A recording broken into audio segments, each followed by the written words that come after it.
Alice looked out the window of the Manhattan-bound train as it departed from Newark Station. She was thankful for the window seat. It was midday. With any luck, I should be at Penn Station in less than an hour, Alice thought. Her phone chirped. You have a call from an M&D. What a strange name. Doris, her AI personal assistant, said. Sometimes I wonder why I upgraded my visor to Doris, but she has been helpful. Alice's visor was resting on her forehead. It wasn't the latest model, but it got the job done. Technology wasn't a priority for Alice, but she reasoned that she needed to at least keep up with it on a base level anyway. She put on her heads-up display, HUD, and saw a photo of an older couple attached to the M&D contact info in the Visor Recent Communications area. They looked happy. Alice's heart beat rapidly as she examined the photo. Do you wish to answer, madame? Doris said in a British-sounding voice. Why is Doris's voice changing so much? Alice wondered. Yeah, put it through, she said. Alice, honey, is that you? An older, annoyed-sounding woman's voice asked. Yes, Mother, it's me. What's going on with you? You haven't returned my calls in weeks. Don't you want to talk with your mother? That's just like Mother, rubbing the salt in the wound for maximum pain. Why are you calling now? Alice asked. A man called me to collect an overdue rent payment. By the time I called back, he said his men had already thrown you out of the apartment. Imagine my daughter thrown away like a common gutter rat. When you didn't answer earlier, I called Lindsay. Well, that's what happens when you get fired. You can't pay your rent.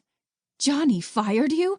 You should have called me. I have your room. No, Mother, Alice interrupted. I'm not living at home anymore. I'm not suggesting that you stay here permanently. Then what are you suggesting?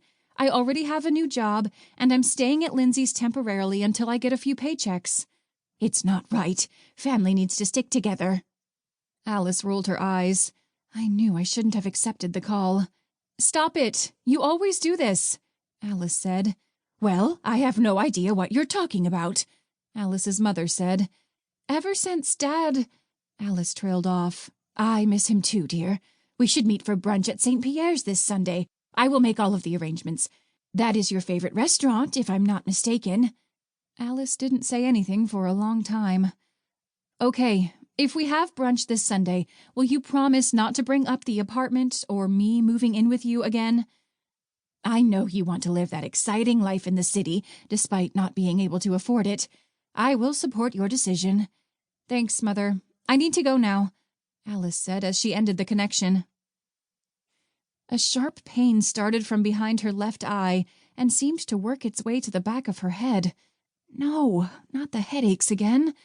Alice held her head with one hand, gently massaging around her eye and then behind her head with the other. Why are they coming back? It's been years since I had one. Must be the stress. Alice tapped her visor and asked impatiently, Doris, can you get me the information for Watson Security Services again? Certainly, but you could ask a little nicer next time. Why is she being so sensitive? Alice opened her mouth to say something, but Doris called Watson Security Services before she could. Alice's train arrived at Penn Station late. She had called Watson Security Services and made a 1 p.m. appointment while traveling. She looked at her watch. It was 12:38. Her train was more than 30 minutes late. Ugh, I'm going to be late. Watson Security Services was more than an 8-block trek through the streets of New York from Penn Station. Alice estimated it would take her 20 to 30 minutes to navigate the train station and city blocks to get there. Might I suggest the 8th Avenue exit? Doris said as Alice deboarded the train. She sounds way different this time. Too formal. Has Doris undergone a personality change since I last checked? Thanks, Doris, Alice said. A few minutes later, Alice was leaving the station. She immediately noticed the pedestrian traffic at the corner of 34th Street and 8th Avenue was busier than normal.